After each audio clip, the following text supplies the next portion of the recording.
국도 29 협정 공사구간 광시교차로 설치에 관하여 말씀드리겠습니다. 본 사업은 수년간 걸쳐 추진한 사업으로 그동안 지역 주민들이 수차례에 걸쳐 국토관리청을 방문한 등 거래하여 왔으며 홍문표 예결 특별위원장님이 도움으로 금년에 예산에 10억 원을 지원받은 것으로 알고 있습니다.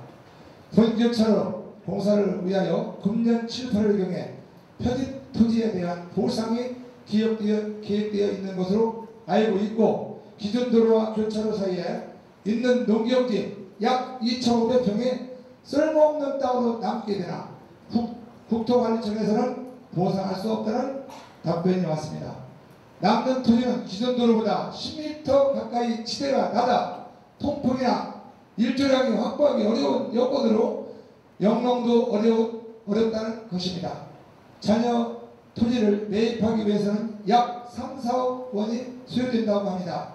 잔여 토지가 매입될 수 있도록 건의하오니 조치해 주시기 바라며, 이 토지를 예산군에서 관리할 수 있도록 해주시고, 방선봉 교수님께서는 공원을 조성하여 본도로를 이용하는 사람과 지역 주민들이 휴식공간으로 활용할 수 있도록 해주실 것을 건의드립니다. 감사합니다. 2,500평의 쓸모없는 땅을 국가가 관리하든지 분을 관리할 수 있는 제도적 방법을 만들어 달라고 말씀하시는 건데, 우리나라에는 이제 국도와 지방도가 가다 보면은 이렇게 사각지대에 놓여 있는 땅들이 많습니다. 그것을 이제 정부는 이제 유효 공지를 위해서 도로가 다 끝나고 나면은 지표 표시를 하게 되면은 이게 결국은 그 군 아니면 국가가 관리하게 되거든요.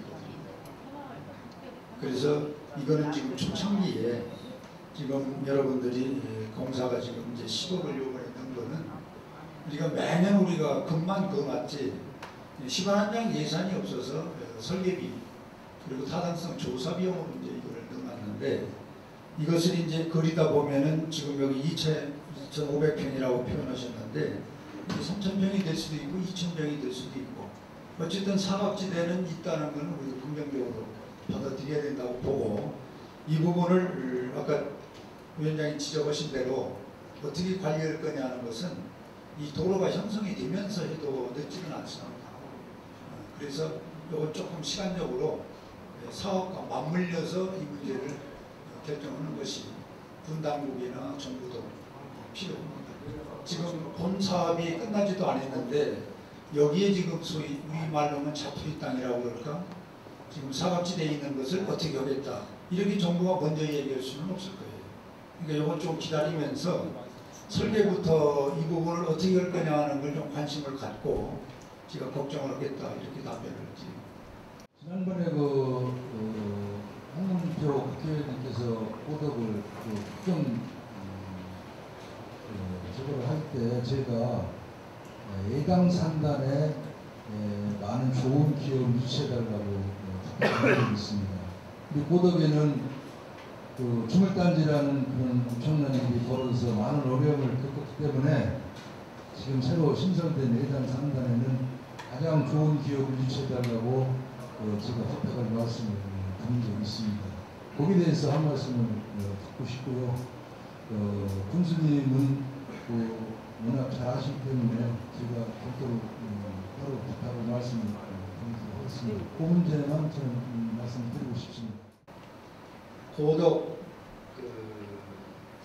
이 기업 유치 국회의원으로서 어떻게 생각하느냐 하는 건데, 당연히 해야죠. 해야 되는데, 이게 국회의원이 그 고덕 산단에 무슨 기업을 유치하는 노력을 물론 해야 하면서도 이게 쉬운 게 아닙니다.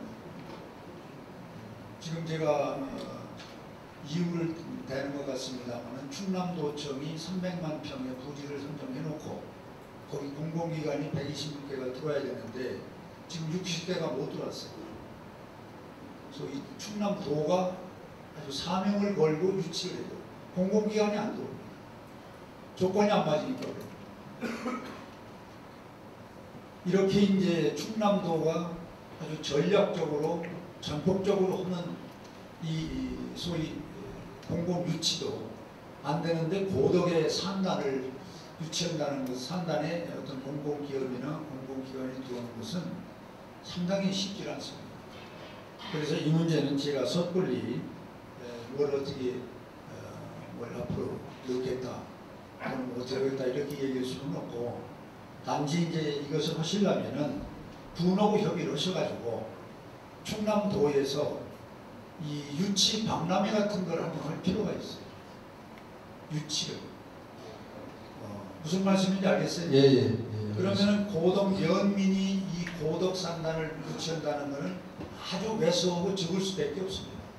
이게 예산군이 합류해주고 충남도가 합류를 해서 우리 충남 고덕면에 예산군 고덕면에 이 좋은 산단이 있다. 여기 값도 싸고 세제도 우리가 혜택을 주겠다. 그러니 대한민국의 기업 이쪽으로 와주셔. 이런 노력을 지금 공개적으로 해야 된다는 거죠. 알겠습니다. 이런 노력을 한번 시발점으로 해서 한번 해보세요.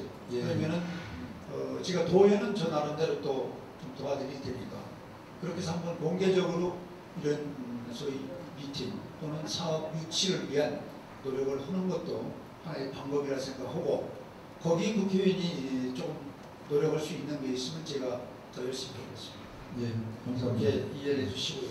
그 제2 서해고속도로는 10년 전에 예산군의 초입, 아산시의 경계, 거기서부터 간양이 2구 3구를 거쳐 용물산 터널을 뚫어가지고 해술, 신양, 청양, 부여로 가게 그게 아주 10년 전에 지질조사까지 다 끝난 사업입니다. 그거는.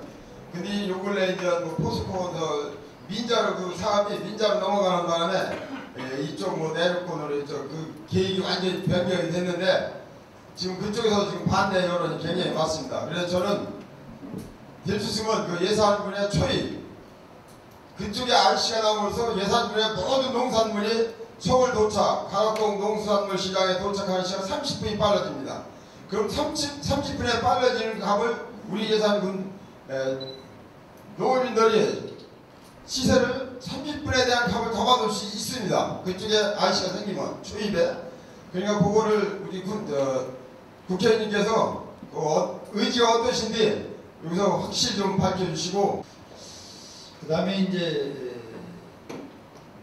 이신원 절식에서 제2서해안고속도로 신뢰원에서 이미 10년 전에 시작한 건데 이게 지금 새로운 노선으로 바뀌어서 아쉬웠다. 여기서 시작하면은 서울을 30분을 더 빨리 가니까 가락동 시장에 가면 100원짜리를 200원 받을 수도 있다. 뭐 이런 것들을 지금 말씀하시는데, 이게 이제 안타깝게 우리 회장님이 아시다시피 국가의 정책이 한번 결정해놓으면 바꾸기가 참 힘든 거예요. 이게 타당성 조사는 제가 17대 때 국회의원일 때 이 타당성 조사를 했어요. 그 기록을 보면 다 나옵니다. 그것이. 그런데 이제 18대 때 이 확정을 했다가 변경을 한 겁니다. 이 지금의 노선. 지금 말씀하신 그곳이 변경이 된 거예요. 7월 6일 날 된 겁니다. 7월 6일 날. 지금 노선은 변경이 됐어요. 그러고 나서 이제 그 이듬해 한 4년 5년을 지나는데 예산이 없었어요. 그래서 이번에 이거를 이완고 그때는 당 대표였죠. 이게 부여까지 가는 거 아닙니까? 그래서 100억을 넣는 겁니다. 처음으로 100억을 넣는 겁니다. 그런데 이제 지금 노선이 마침 환경 문제보다는 우리나라의 우리 지금 예산 홍성에 갖고 있는 몇 가지의 그 자원이 문화재 같은 것이 지금 훼손이 된다는 거 아닙니까? 이 노선을 지금 결정을 못 짓고 군에서도 여러 가지 지금 애를 먹고 있는 것 같은데, 이 부분은 우리 지역에서 먼저 공감대를 빨리 얻어놔야 돼요. 군에서 의견 수렴하는 방식이 있을 거고, 또 전문가들이 보는 게 있을 거고, 이걸 주관하고 있는 국토부, 이런 3자 협의체에서 나오는 의견을 처음에는 마음에 안 들어도 자꾸 대화하다 보면은 조금씩 양보해서 우리 예산군 전체에 이익이 있다면은 좀 손해를 보더라도 용단을 내려줘야 돼요. 그렇지 않으면 국책 사업을 할 수가 없습니다. 국책 사업이 국가에서 승인을 했는데도 지역에서 반발을 하고 결정이 못 된 것이 한 120개가 있어요. 그 지역은 뭐 보니까 연수가 제일 길은 것 같은 남원 같은 데는 12년 됐는데 손도 못 대는 거예요. 그러면 12년 동안 해야 될 걸 못했을 때 그 지역에 얼마나 발전에 저의 요인이 되겠어요. 이게 좀 안타깝죠.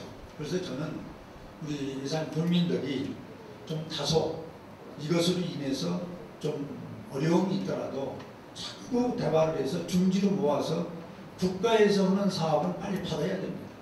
우리 지역에서. 그런데 이거를 지역 소유이나 내 개인적인 사고 때문에 못 받는 쪽으로 자꾸 가면은 결국은 우리 지역 발전에 큰 저해가 된다는 거죠. 그래서 이것은 넓은 뜻으로 한 번 더 우리 국민들의 합의를 도출해 내보고 도저히 그게 안 됐다면은 아까 말씀하신 대로 전면적으로 다시 한번 검토해 볼 수는 있습니다. 그렇게 이건 양해를 주시길 바라겠습니다. 타 지역에서 예산을 들으려면은 무지한 불편을 느끼고 있습니다. 그 예산역과 등검조합과 21번 국도가 관통될 수 있도록 그래도 신경 써주셔서 고맙겠습니다. 예산역에서 등검조합까지 이거는 아마 제가 속단할 수는 없는데 도로의 교통망이랄까 생활 여건의 편의랄까 또 산업의 효율성 이런 서너 가지로 봤을 때 이거는 조금 시간이 걸려서 그렇지 이것은 해야 된다고 우선순위 들어간다고. 그래서 이거는 구체적으로 제가 국토부 관계자 충남 도로 군수님하고 한번 상의를 해봐가지고 가시적으로 이게 어느 정도에 가서 가능성이 있는가 그것이라도 저는 타진을 한번 해서 말씀을 드리겠습니다. 현재 예당 저수지 발전을 위해서 개발을 위해서 하는 노력을 해주셔서 지금 하는 성과가 나고 있습니다. 그런데 하시는 계제에 좀 한 가지 더 좀 해주셨으면 좋겠다고 말씀을 드리겠습니다. 뭐냐 하면은 대흥에 17개 불악이 있는데 물 건너에 3개 불악이 전부 이쪽에 있습니다. 그래서 대흥 주민들이 면도재질을 하려면은 예산육을 거쳐서 오바응 거치야 면도재질 가고 또 남쪽으로 가면은 신양 왕치를 거치야 대흥 소재지를 가기 때문에 상당히 불편한 그런 행정이 되고 있습니다. 그래서 대흥의 동서리와 신속 매안이 간에 제일 가까운 거리고 해서 연육교를 좀 영풍 다리를 놔서 타읍면에 거치지 않고 대흥면이 소통도 되고 또 예당 관광지가 아주 명품 다리가 되면은 많은 관광객이 올 수 있는 이런 명품 다리를 하나 놔주셨으면 하는 부탁의 말씀을 드리겠습니다. 이덕용 회장님이 동서리에서 명품 다리 하나 놓는 걸 말씀하셨죠? 네? 네. 요번에 지금 군수님이 계획하고 있는 농어촌공사 16일 날이죠, 군수님? 16일 날 1026억짜리 공사가 드디어 기공식을 합니다. 우리 예산에는 사실은 혁명적인 사업이 진행됩니다. 저수지, 대한민국 저수지가 군이 관리하는 것까지 3만 2천 개가 있는데 많이 봐야 200억, 300억 투자지 1000억이 넘는 사업하는 데는 우리 예산군 예당 저수지밖에 없어요. 이 역사가 이제 그날 기공식을 좀 불문행인데 이것과 연계되는 출렁다리를 지금 군수님이 구상하고 있는 게 있어요. 그것은 물론 관광, 산업적인 차원에서 시작을 합니다마는 아까 지금 회장님 말씀은 사람의 교통관계, 경제적인 어떤 효율성 이런 걸 이제 감안해서 관광도 겸해서 이제 만드시자고 그러는데 이거는 실질적으로 한번 그 필요성에 대해서 검토를 해봐야 돼요. 객관적으로는 이쪽서 저쪽 건너가는데 도로 다니는데 얼마나 불편하고 시간이 많이 가냐 우리 다리 하나 놓으면 되는데 이렇게 쉽게 볼 수 있는 문제는 아니에요. 이건 여러 가지 경제성과 그리고 사업성, 그거를 이건 타당성을 한번 해봐야 돼요. 그래서 저는 가능하다면은 이 군수님하고 한번 협의를 하고, 제가 또 그 농어촌공사에 제가 근무를 했었기 때문에 그 실무자들 한번 얘기를 해서 우리가 이 타당성 문제는 한번 좀 검토를 해봐라. 이렇게 접근을 하는 것이 제일 시작이 빠른 점이라고 봅니다. 그냥 우리가 막연하게 만나면은 거기 다리 하나 놔야 돼. 이렇게 노래 부르듯 하는 거는 큰 효과가 없어요. 그래서 회장님이 벌써 저한테 이걸 여러 번 얘기하셨잖아요. 저도 또 그 얘기를 듣고 거기를 갈 적마다 고민을 해봅니다. 그래서 이거는 실질적인 그런 접근이 필요한데 타당성에 대한 조사를 1단계로 한번 접근을 해보겠다 하는 데는 제가 동의를 하고 그 결과가 나오게 되면은 말씀을 드리겠습니다. 신택리 신암 32호선에서 임성중학교가랑 2차선 도로가 나는데 너무 도로가 꼬불꼬불 해가지고 아주 그 차량이 소통하는데 문제가 많이 되고 있어요. 요즘 이제 도청도 이제 다 건립돼서 그 길로 그 차량이 많이 좀 늘었거든요. 많이 늘어서 소통하는데 너무 어려움이 있어서 그 길을 4차선으로 이렇게 확장 포장을 해줬으면 감사하겠다는 말씀을 드리고요.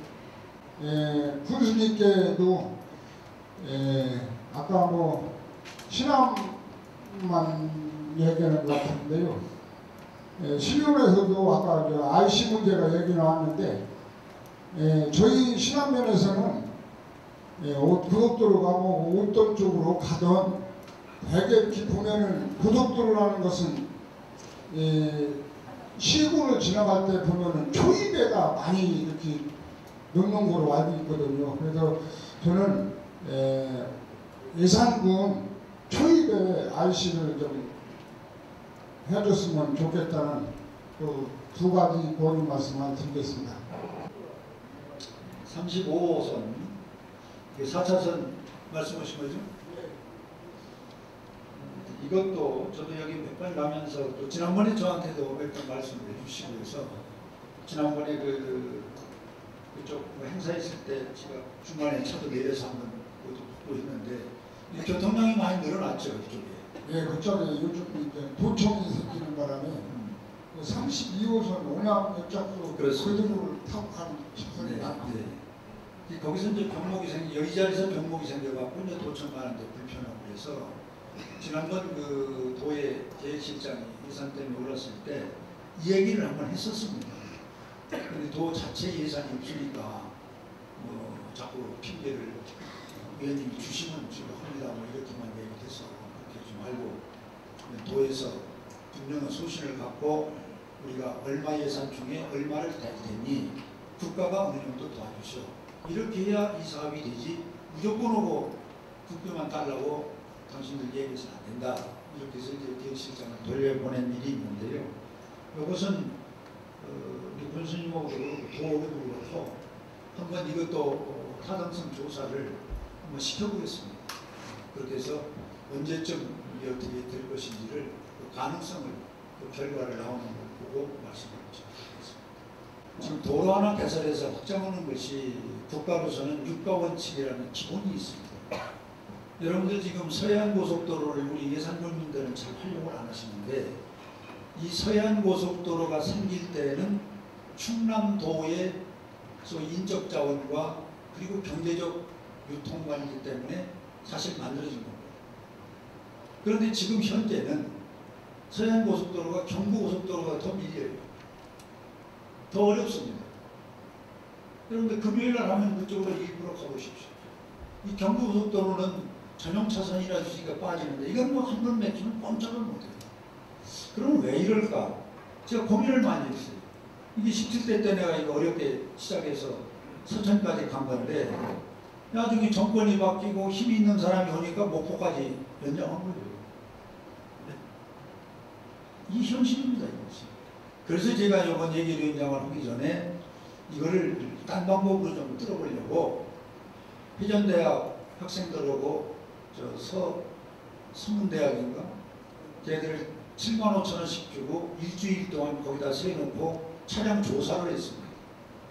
지금 차량과 조사를 하면 어느 도에 어느 군에 있는 것까지 나오잖아요. 차 남발을 분석합니다. 그런데 43%가 호남분들이 그 도로를 다닙니다. 목포까지 뚫어놓은 부분이. 만들기는 충남에 전용 비슷하게 만드는 건데 지금 쓰고 있는 건 그렇다 이게. 그걸 가지고 국토부 장관하고 지금 그만두신 총리한테 들여댄 거예요. 이 도로가 이렇게 생겼는데 지금 수영도는 호남분들이 더 쓴단 말이에요. 이게 넓혀야 된다. 그래서 제2고속도로라는 것들이 생기기 시작되는 거예요. 그래서 도로를 확장하고 신설하는 데는 그냥 이렇게 지나가다가 저기 보니까 밀렸으니까 여기 하나 좀 더 넓혀야지. 이런 등식으로는 안 된다는 거죠. 이게 지자체나 그 도가 제가 지금 보고드린 그런 개념으로 많은 노력을 해야 돼요. 그래서 정부 당국자를 설득을 시켜야 됩니다. 몇 년 전엔 이런 목적으로 했는데 지금 현재는 이렇게 쓰고 있다. 그러니 이거를 충남 사람들이 무슨 이걸 도로를 넓히냐. 이 국가가 이 데이터를 보고 사실이라 보면은 이 도로를 더 넓혀달라. 또는 신설 도로를 만들어달라. 이렇게 노력하지 않으면은 사고가 어렵다. 이런 말씀을 참고로 드리고 있고. 마지막으로 우리 상임위원장께서 축산 문제에 하는 규제가 있어서 어려움을 말씀하셨습니다. 또 결론은 6차 산업을 하는 것이 박근혜 정부가 추구하는 방향이고, 그런데 이런 규제가 많기 때문에 6차 산업을 할 수가 없다. 지금 이런 말씀 아닙니까? 그렇죠? 그런데 이 6차 산업, 지금 1차 산업에서 6차 산업을 가는 과정은 선진국이 보통 한 20년 걸립니다. 우리가 박근혜 정부가 1차 산업에서 6차 산업 간다고 한 것을 2, 3년에 이거를 할 수는 없어요. 지향 목표를 6차 산업으로 두고 가는 건데, 예를 들면 우리 논이나 밭에서 콩을 생산했다. 그런데 그냥 가락동 시장이나 예산시장 가봐서 팔면은 큰 수익이 없잖아요. 유통비에다가 오고 가는 유통비 빼면은 별로 남는 게 없어요. 그래서 이제는 우리 농촌 농민이 밭에서 콩을 생산하면은 돈 있는 사람들이 바로 반 옆에 가서 조그마한 간의 공장을 만들어가는 거죠. 그러면 유통비가 필요가 없지 않습니까? 그리고 그 물건을 만들어 놓으면 필요한 사람이 농촌에 가서 사가야 돼요. 이것이 25년 전에 대만이라는 나라가 이렇게 있습니다. 대만이 예를 들면 지금 신상품 TV가 나왔다. 뭐 60인치가 나왔는데 지금 신상품이다. 그러면 대만은 그 정부가 일부러 농촌에 먼저 보고를 했어요. 농촌을 살리려고. 그러면 도시 사람들이 농촌에 가서 프리미엄을 줘야 신상품 TV를 사오는 거예요. 이거를 15년 정책을 세워갖고 대만 농촌이 많은 발전을 했죠. 그런데 우리가 지금 이것을 하기에는 이미 우리는 그걸 넘었기 때문에 그런 강제적인 것은 지금 우리나라에서 할 수가 없고, 단언한다면은 세 가지 함께 해야 됩니다. 정부가 규제를 풀어야 돼요. 정부가. 네, 그런데 이제 그것이 우리 뭐 여기서 터놓고 말씀드려서 농촌 문제는 국회에서 통과하기가 쉽지 않습니다. 300명 국회의원 중에서 농촌 문제 손들어주는 국회의원들이 그렇게 많지 않아요. 당시 국회의원들 만들면 되지 이렇게 윽박지를 수 있는데 국회 본회의에서 여러분들 쌀가물레가 그렇게 11년 동안 올리라고 그러니까 아주 가까운 사람들이 저한테 귀다 대고, 선배님 그 사먹는 게 음식 싼데 도시 사람들이 선배님은 맨날 쌀가만 갖고 얘기해요. 사먹는 사람들이 싸다고 생각하는 사람들이 국회의원이 훨씬 더 많아요. 그럼 농촌 문제 동의가 되겠습니까? 그럼 우리끼리 얘기해요. 그렇다고 농민들이 새로운 어떤 좋은 기술과 연구해서 뭘 내놓는 것도 아니고.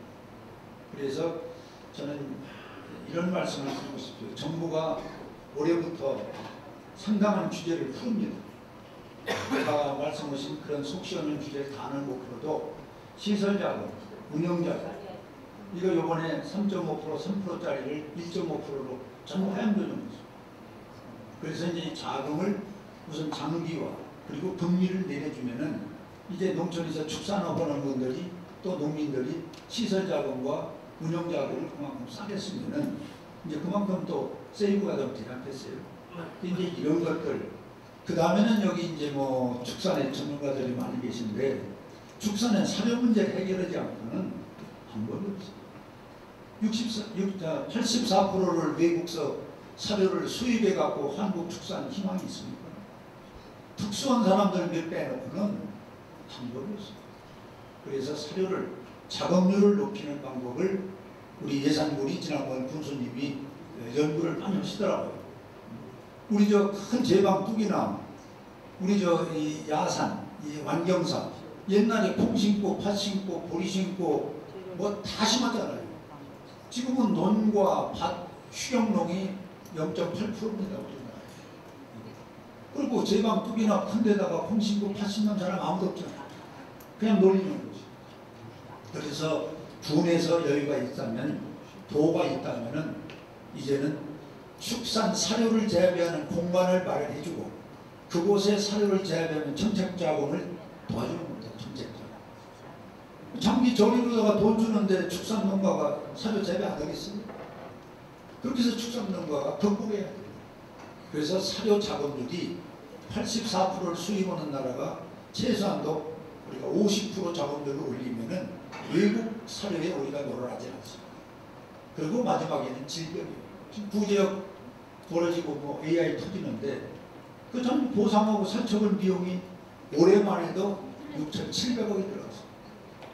그런데 여기서 이제 여러분들이 축산하는 분들은 기분 나쁠지 모르지만은 저한테 인터넷으로 엄청나게 욕을 해요. 도시민들이. 국민이 낸 세금을 왜 축산인들 살처분으로 다 쓰느냐. 우리도. 그 얘기가 맞죠. 국민이 내는 세금은 자기들에게 혜택을 받으려고 하는데 축산인들이 잘못해서 질병에 걸렸는데 왜 살처분 보상을 그 사람들만 해주느냐. 우리도 내놓아야 됩니다. 제가 사실 그 욕을 먹을 필요는 없는데 지금 뭐 농민의 자식으로서 또 농해수 의원이 있으니까 그 욕을 다 못 감내해야죠.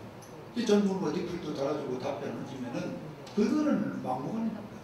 그래서 저는 축산농가 관리를 지금부터라도 아까 김만식 씨 여기 계신데 광시도 빨리 이 소고기 자급률을 높여야 돼요. 외지에서 고기 사다가 파는 시대는 이제 지나갔습니다. 그래서 큰 목장 같은 거를 우리 그 업소 하시는 분들이 한 30만 평, 40평 공동으로 해가지고 거기서 우리 사료 재배해서 먹이고 그러면은 육질이 뭐 A+ 이상 될 거 아닙니까? 그렇게 해서 저렴하게 팔아서 전국 최고의 광시 소고기로 가야지 사료 외국서 84% 갖고 유통비 3단계, 5단계 거쳐가지 그 다음에 질병 오지 어떻게 앞으로 간다는 거죠. 그래서 저는 축산 쪽에 관심이 있으시니까 말씀드리는데 그래서 저는 충분한 답변은 되지 못합니다만은 지금 우리 상임위원장 말씀대로 축산 문제는 우리 농촌에서 꼭 부가가치가 있고 농촌 경제에 필요한 것만은 틀림없습니다. 지금 농산물 중에서 쌀 산업보다 축산이 국가 경제에 한 3%가 더 많아졌어요. 축산을 안 할 수가 없습니다. 그런데 지난번에 도청 공무원 여기 저 동의원들이 안 와서 다행인데 도청 공무원들 몇 사람 만났더니 버스 타고 예산하고 홍성 왔다 갔다 오면은 똥냄새 난다고 무슨 대책을 쓰자고 했다고 한다고 그래서 참 내가 여기서 그래도 고급스러운 얘기 쓰려고 좀 애를 씁니다만 정신머리 없는 흔들이죠. 그래서 그것이 우리가 지금 상존하고 있는 거예요. 같은 손바닥 위에서 같이 놀고 있는 거예요. 이런 문제가 우리도 남의 문제가 아닙니다. 예산의 현실 문제입니다.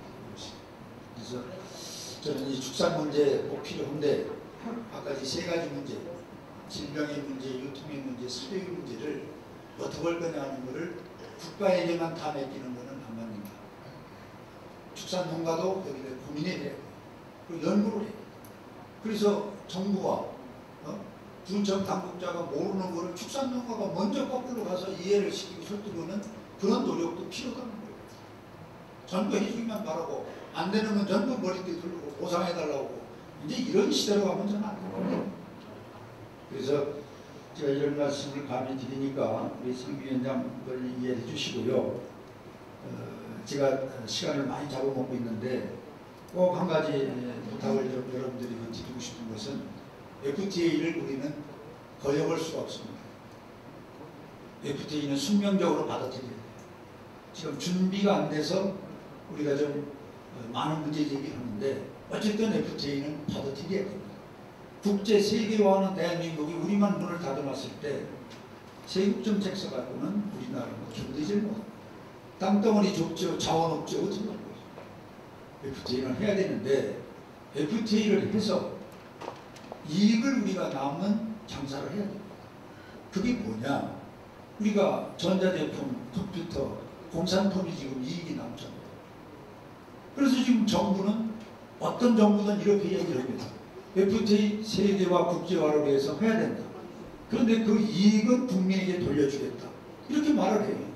그러니까 얼마나 우리가 FTA를 부정할 수가 없어요. 그런데 막상 FTA를 해놓고 보니까 자동차 제품을 비롯한 컴퓨터 등등은 1년에 1조 8천억 정도 흑자를 봐요.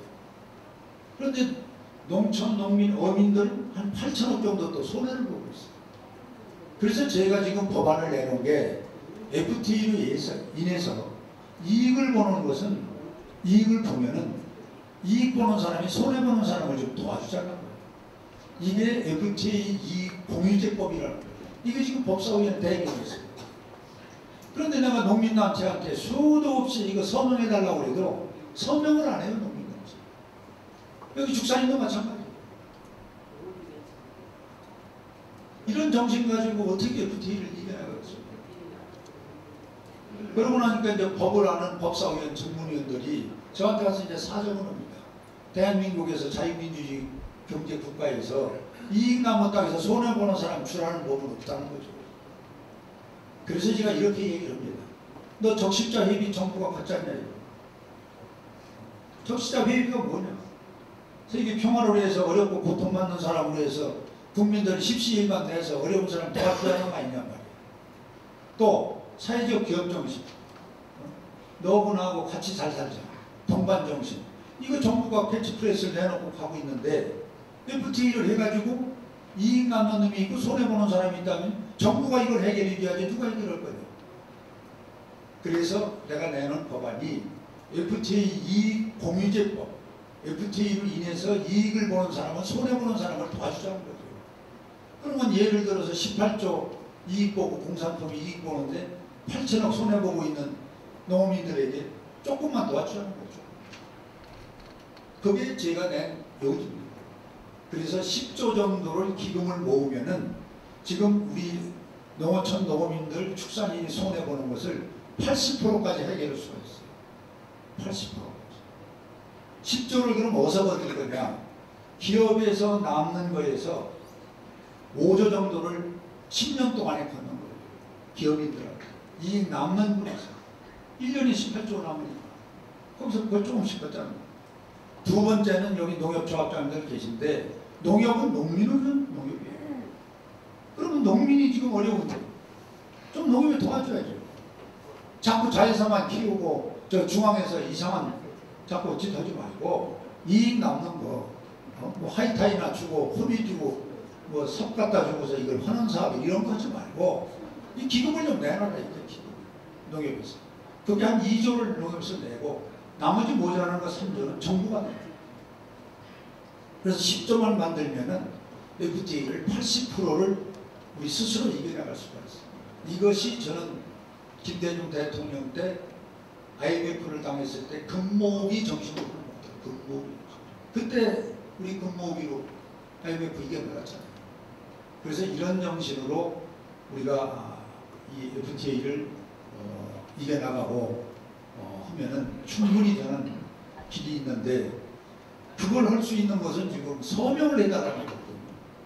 이 농촌 농민들, 축산인들한테. 이게 지금 우리나라의 조직이 제일 큰 게 농업경영인아닙니까?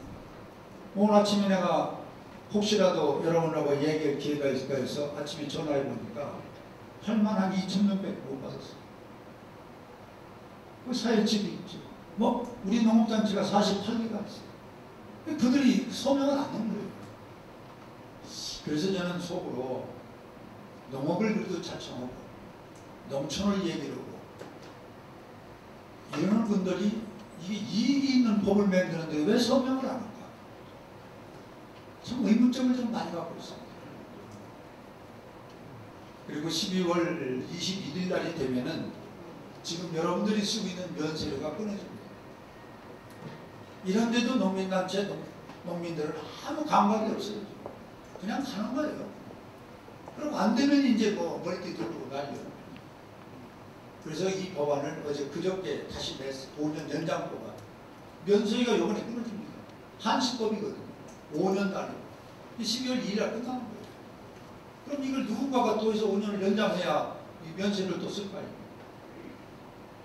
이래서 참 농촌이라는 것이 그냥 어떤 법으로 얘기하기는 가장 좋은 곳이죠. 불만이 제일 많고. 그런데 이걸 깊이 들어가서 아주 알뜰하게 자기 지역을 관리하고 그리고 소득이 있는 농촌을 가려면은 공부를 해야 됩니다. 그렇지 않으면 이제 농촌을 일깨울 수가 없어요. 그래서 저는 이렇게 부연 제가 긴 말씀을 드리는 거는 아까 서두에 인사말 말씀드린 대로 진짜 여기 계신 여러분들이 예산의 일꾼 아닙니까? 지도자 아닙니까? 아까 군수님 참 애절한 얘기를 하시는데 우리가 딱 얘기 듣고 6가 원칙 중에서 한 4가 원칙만 맞으면은 자기가 좀 희생하더라도 목적을 위해서 뭉쳐줘야 돼요. 그래 무슨 일이 되죠. 그냥 네가 잘 해봐라. 나하고는 관계 없는 건데 이런 등식으로 가면은 결국 희망이 없는 거죠. 진짜 우리가 옳은 길이라고 여러분들이 각자 판단해서 생각이 되면은 아주 혁신적인 그런 생각을 갖고 우리가 새로운 변화를 우리가 가져오지 않으면은 딴 시군과 똑같은 거죠. 그럼 어려운 겁니다. 제가 이렇게 장황한 말씀을 드려서 송구스럽다는 말씀을 드리고요. 우리 위원장님 이런 기회가 또 다음 혹시 주어지면은 오늘 여기서 준비해서 보고 드린다고 한 거 다시 한번 또 얘기할 기회가 있으면 좋겠다는 말씀 드리고 오늘 진심으로 여러분들 고맙습니다. 충분한 답변은 뭐 드셨는지 모르겠지만 다음 기회에 또 만들어서 이게 토의 문화가 이렇게 또 할 수 있도록 기회를 또 다시 만들어 보겠습니다. 다름 아니고 이번 능금조합에서 좋은 참고 700평에 대해서 신축공사 현장을 얼마 전에 농촌진흥공사에서 현장 검증을 마쳤습니다. 근데 이게 농림부에서 이제 확정이 돼야만 내년도 국고 지원을 받아가지고 사업이 이렇게 시작되는데 이번 일선 능금조합에서 군 관계자 분하고 농림조합 직원은 농림부를 찾아가서 이렇게 시작을 그 계획을 가고 있습니다. 현재 이게 예교 위원장님이 계시는 이 자리에서 어떤 뭐 간접적인 지원 요청을 부탁드리는 말씀을 좀 드리고 싶어서 제가 이렇게 감히 말씀을 좀 드립니다. 우리 인중혁 조합장님 축하를 드리고 오늘 그 말씀하신 저온저장고 사실 이 저온저장고 하려면은 한 65억 정도가 들어가요. 그리고 왜 하느냐 우리 조합장님 말씀했습니다만은 이게 이제 사과를 이제 저장을 했다가 저장도 가장 온도가 좋은 수준을 만들기 위해서 이런 저장고가 필요한 것 같아요. 그러다 보니까 이런 일반 저장고 아니고 큰 저장고를 하다 보니까 많은 분비가 들어가고 또 정부에서 좀 공모를 받아야 하는 사업입니다. 그래서 이 사업은 분비가 부담이 되더라도 우리 국비를 받을 수 있도록 지금 노력하고 있고 이미 신청을 했습니다. 그래서 아까 말씀드린 것 같이 이게 뭐 군수 혼자, 능금조합장 혼자, 뭐 국회의원 혼자 할 일이 아닙니다. 다 같이 힘을 합해서 하다 보면은 또 좋은 결과가 나옵니다. 그래서 저도 같은 뜻을 갖고 있다는 말씀을 드리고 지난번에 그 고덕면 도시개발을 하기 위해서 주민 공청회를 한번 한 적이 있습니다. 근데 거기에서 이제 그 잘된 점과 잘못된 점 여러 가지 그 보완될 점을 주민들한테 많이 들어가고 있는 걸로 제가 알고 있습니다. 근데 지금 그 기간이 한 1년 정도 지났어요. 근데 얼마만큼 진척되어 있는지에 대해서 답변을 부탁드립니다. 고덕면 도시기 정비 사업을 추진했다가 사실은 중단이 됐습니다. 왜냐하면은 우리 모두는 도시기 정비를 하면은 주거지역, 상업지역 이런 것을 다 원합니다. 그러나 그 도시기 하는 것은 어떠한 인구라든가 면적이라든가 이런 기준에 의해서 하거든요. 그러다 보면은 상업지역 10평이면 녹지가 20평 하고 이런 기준도 있습니다. 또 이렇게 하다 보니까 또 공사면까지 같이 또 이렇게 도시기 정비가 들어가야 하고 이렇게 하다 보니까 서로 의견 충돌도 많이 있고 이렇게 있습니다. 그래서 이 문제는 단순히 고덕면 문제가 아니고 같이 인근면과 같이 공유를 하고 같이 혜택을 받도록 해야지 어느 지역 때문에 어느 혜택을 못 받는다. 이것은 아닙니다.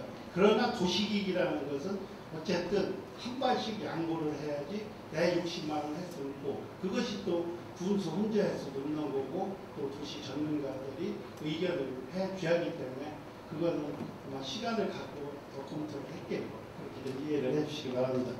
우리 봉산면은 전국적으로도 제일 납부된 여터대이라고 생각하고 있습니다. 군수님께서 봉산면 농촌 중심 활성화 사업을 우리 면도 채택해야 한다는 권유를 올리고 있습니다. 소재는 모두가 다 잘 알다시피 전국에서 제일 납부된 마을입니다. 봉산면 소재들 할 수 있는 기반 시설이 전무한 실정입니다.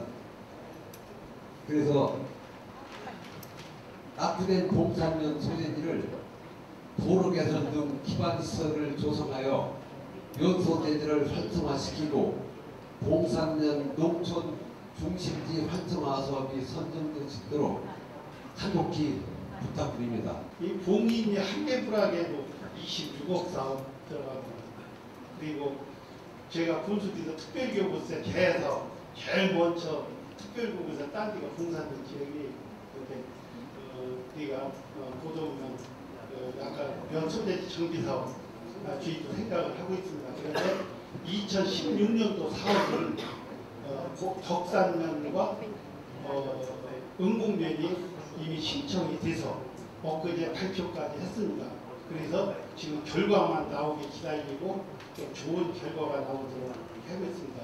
이 사업을 하면 적어도 60억 내지 80억이 됩니다만은 금년도 아마 봉산면의 희망마을 만들기 이런 것을 하는 것이 그냥 하루아침에 소재지 정비 사업을 하는 게 아니고 이러한 희망마을기 사업 같은 거를 하나하나 축척을 해가지고서 그것이 그 이름의 이런 소재지 정비 사업을 합니다. 그래서 2017년도에는 저희들도 봉산면도 소재지 정비 사업에 공모에 신청을 하려고 합니다.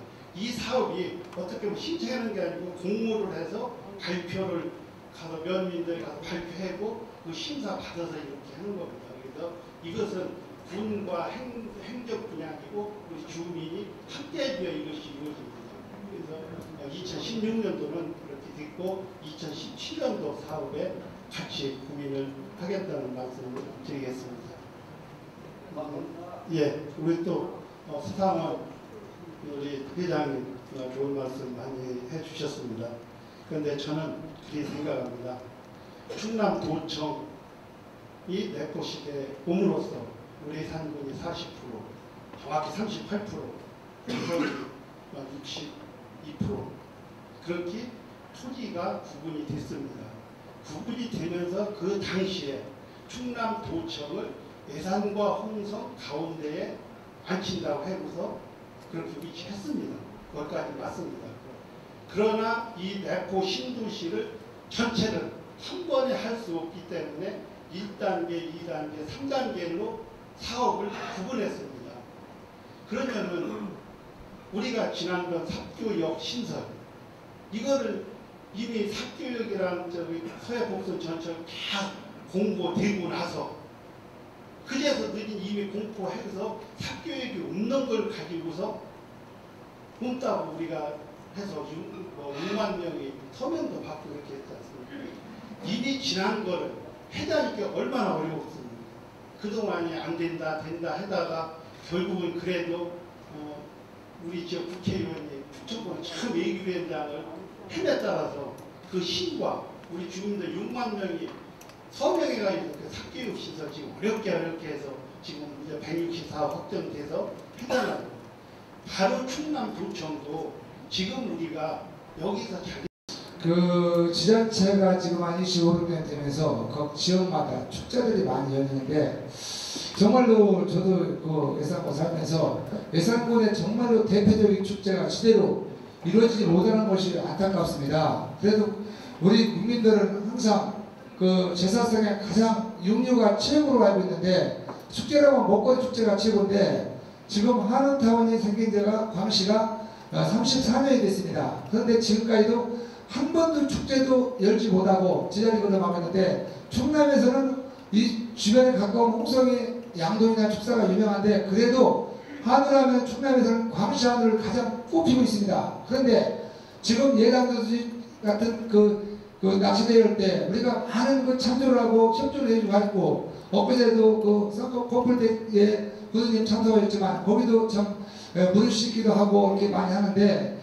이번에 5월 2일 날 우리 어려운 영세 상인들끼리 그분들은 영세 상인들은 하루하루를 가족과 자기 생계를 유지하기 위해서 자기 정년이 언제인지 모릅니다. 그분들 살아가신 그분들한테 돈을 걷어서 우리 같이 모여서 5월 2일 날 3일 날 그 광시에서 한우축제를 열기로 자발적으로 군이나 도의 어떤 지원 없이 우리가 행사를 하고 할 계획을 잡아 있으니까 군수님께서는 이걸 좀 심리적 고려해서 정말로 예산군의 황새와 광시 한우와 같이 연계시켜서 공동으로 축제를 열 수 있는 그런 그 큰 예산군의 충남의 전국의 축제가 될 수 있도록 협조의 말씀을 부탁드립니다. 감사합니다. 지난해 대한민국 온천 대축제를 했는데 긍정적인 면 또 부정적인 면 많이들 말씀합니다. 그래서 2015년도 축제 공모를 했습니다. 이제 축제를 어떤 축제를 하고 싶은 분이 있으면은 공모를 해서 그 공모한 거 가지고 심사를 해서 금년도 축제를 선정할 것입니다. 2개 될지 3개가 될지 4개가 될지 하나가 될지 저도 그걸 모르겠습니다. 축제위원회를 구성해서 할 것입니다. 왜 이러냐면은 이제 관주도형 축제 성공 못합니다. 민주도 축제를 해야 성공을 합니다.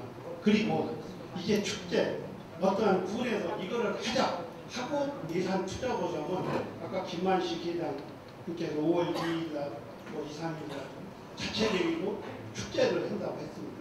이제 우리가 축제도 이제 지역별로 특색 있는 축제를 주민 스스로 해서 그것이 축제가 잘 된다면 우리 군에서 재정적 지원을 해야 한다고 봅니다. 이렇게 돼서 주민과 참여가 되고 군의 행정 지원을 해주고 이런 축제가 돼야지 어떤 군에서 이거를 하자고 할 때 절대 그 축제 성공 못합니다. 아까도 말씀드렸지만 이번 4월 12일 벚꽃 마라톤 날짜 정할 때 우리 행정에서 우리 부서장들하고 상의해서 같이 해서 어느 날이 좋은 거 한번 생각해보자. 그래 며칠 날 하자. 이렇게 결정했더라면은 절대 저는 4월 12일 날 결정을 안 됐을 거라고. 이제 모든 축제, 모든 이런 일을 우리 국민들이 참여를 해 주시고 이제 어떻게 보면 그 지역 발전에는 불만보다도 방관이 더 그 지역에 저해를 옵니다. 그래서 모두 함께하는 그런 축제가 되고 또 그 희망하는 분들은 금년 이제 제가 기억은 한 4월 말인가까지가 지금 공모하는 걸로 했습니다만 그런 좋은 아이템이 있으면 공모를 해서 금년도 한번 해봐서 그것이 진짜 잘 되면 더 도와주고 금년도 해보니까 잘 못 되면 도태를 해야죠. 이렇게 우리가 해 나가야지 작년에 했으니까 꼭 금년도 해보고 이런 생각을 바꿔서 이렇게 아마 하다 보면은 어떠한 대표 축제도 나올 테고 또 좋은 축제가 나올 거라 이렇게 생각합니다. 우리 김만식 회장님 그 5월 2, 3일 날 잘 좀 운영해 주시기를 부탁을 드리겠습니다. 첫 번째로 오가 LNG 가스 발전소에 대한 진행 상황을 부탁드리겠습니다. 또한 두 번째는 우리 오가 신월리에서 여기 나오는 그 신원교회 있잖아요. 거기에서 나오면서 그 사거리에 신호등이 있는데 거기가 우회전 그 차량이 차선이 없어서 교통량이 증가함에 있어서 불편하고 있습니다. 그 우측 차선을 증설해 주실 것을 건의드립니다. 그리고 세 번째로는 오가 고가도로 생긴 이후로서 그 도로 밑에가 쓰레기가 많이 쌓여 있습니다. 거기가 45번 국도입니다. 부천리에서 신월리 가는 그 고가도로예요. 근데 거기가 청소를 안 해서 우리 오가면 면에서도 많이 청소를 하셨습니다. 근데 그게 청소하고 나면 거기가 의원님 쓰레기가 없네 그래서 또 쓰레기를 갖다 놓고 이렇게 해서 하다 보니까 자꾸 쌓이고 거기 손이 못 미치는 것 같아요. 그래서 지나가다 보면 거기가 번화한 거리는 아닙니다. 고가도로에 참 많이 다니지만 밑에는 농사 짓는 사람 많이 다니시지만 그래도 다니는 분들을 보면은 미관상이 좋지 않습니다. 그래서 어떤 그 조치가 필요하다고 이렇게 건의를 드려봅니다. LNG 관계 그동안 오가에서 많은 노력을 하셨고 그다음 아마 좋은 지역도 선 많이 다니시고 해서 많은 노하우가 축적된 걸로 알고 있습니다. 그런데 이 사업은 우리가 그저 아무 때나 신청하는 게 아니고 국가 정책이 발표가 돼야 합니다. 그런데 그동안 이 에너지 정책이 아마 이미 전에 그 7차 사업이 발표됐어야 하는데 아마 이 원자료 사고, 비리 사고 이런 걸로 인해서 정부가 7차 에너지 정책을 발표를 못하고 있습니다. 그래서 저희가 듣는 정보로서는 아마 금년 6월 정도가 그러한 정책을 발표하지 않느냐. 이 정책이 발표가 돼야 공모를 받습니다.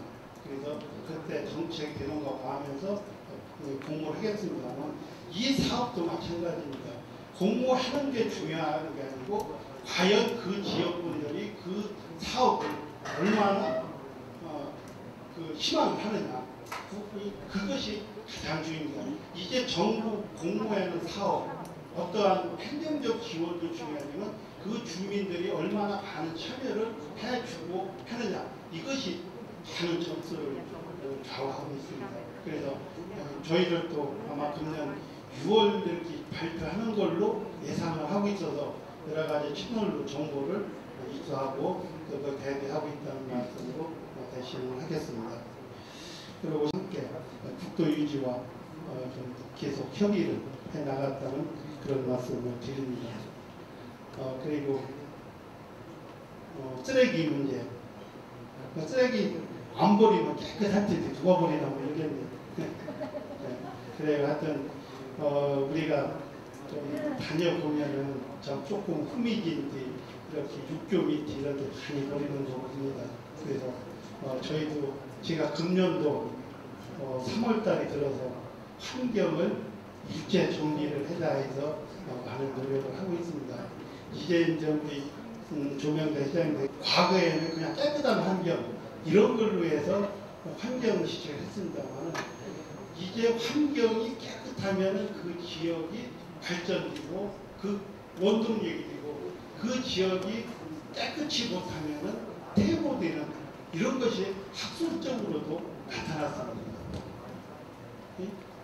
시간이 좀 걸려서 한 가지만 말씀드리자면 미국에서 깨진 유리창이라는 그러한 이론을 발표한 게 보면은 이 시가지 빈집 하나가 생겨서 그 깨진 유리창을 어린애들이 깨치니까 그것이 다 흩어진 거를 주민들이 그냥 놔둡니다.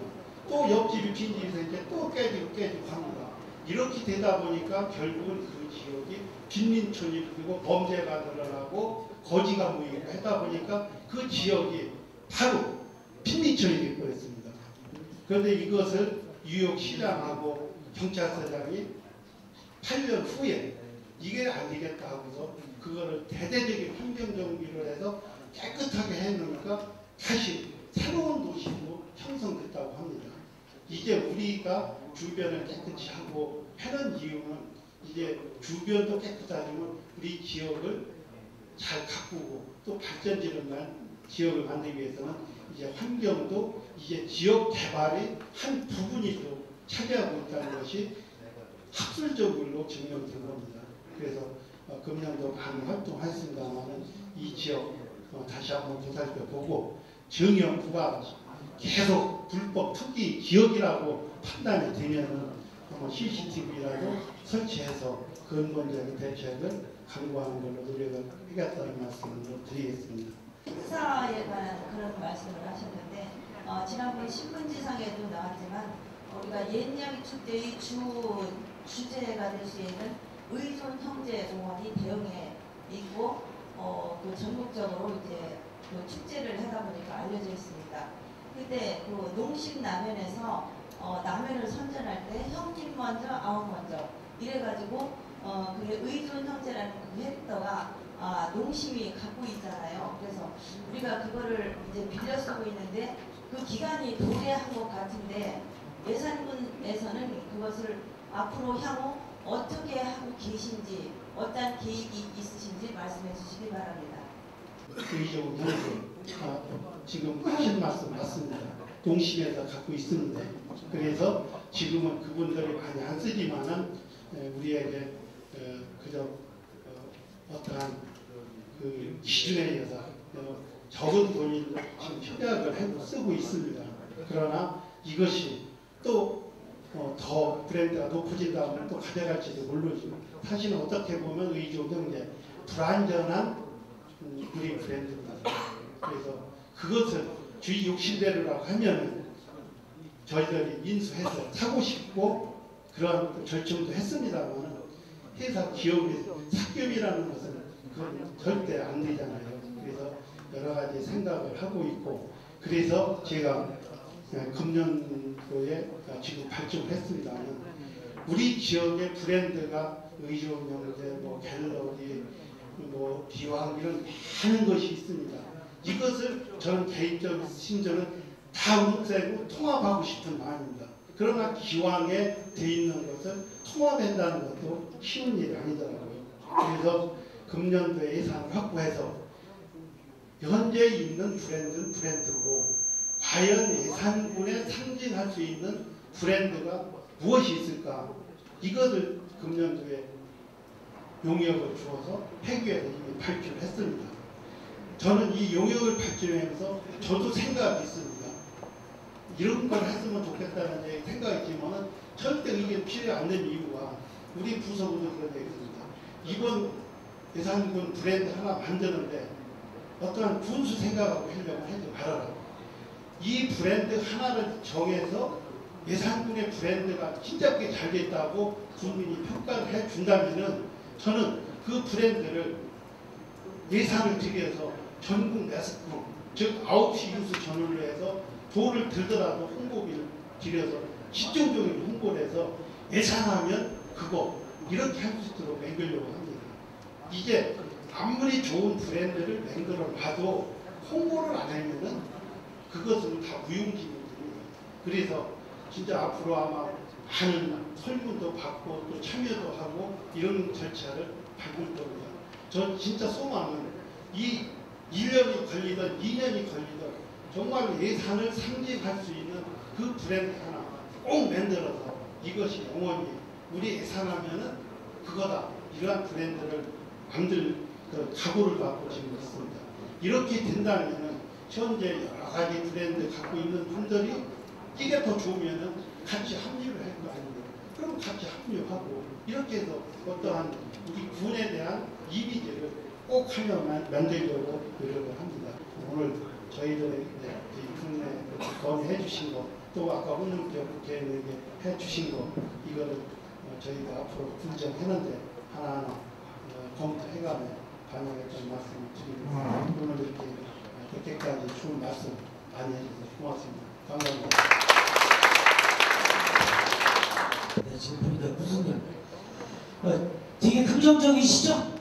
예, 자신감 있으시고 참 제가 봐도 2015년도가 예산을 이끌어갈 수 있는 원년의 해라고 오늘 이 자리로 자신감을 갖습니다. 우리 군수님한테 힘을 주시고 또 우리가 이런 기회를 가져가지고 군수님 의지도 확고히 듣고 했으면 여러 가운데서 이런 말씀들을 좀 전달해 주셔가지고 성과가 금방 나타나는 게 아니니까 조금만 기다리고 힘내시면 군수님 말씀한 대로 1단계, 2단계, 3단계들이 있습니다. 그것 때문에 우리가 좀 거기에 대해서 조금 늦어져서 가는 것 뿐이라는 게서 확실히 가셨습니다. 오늘 우리 군수님 너무 감사하다고 하고, 그리고 또 우리 이상 국민들한테도 좀 서운하게 했을 수 있는 부분도 이해해 주시고 배려해 주셔서 너무 감사합니다. 뜨거운 박수 한번 부탁드릴까요? 오늘 14가지 건을 하셨는데 뭐 좋은 건입니다. 우리 군수님께서 열심히 하시는데 고래도 칭찬해주고 춤춘다고 그랬어요. 칭찬을 많이 해주시면 힘을 더 내셔서 열심히 할 겁니다. 저 의회에서도 감시 견제하지만 예산을 도와주는데 협조할게요. 우리 의원들 상의해서 우리 국민들이 요구하는 거 될 수 있도록 노력하는 쪽으로 하겠습니다. 감사합니다.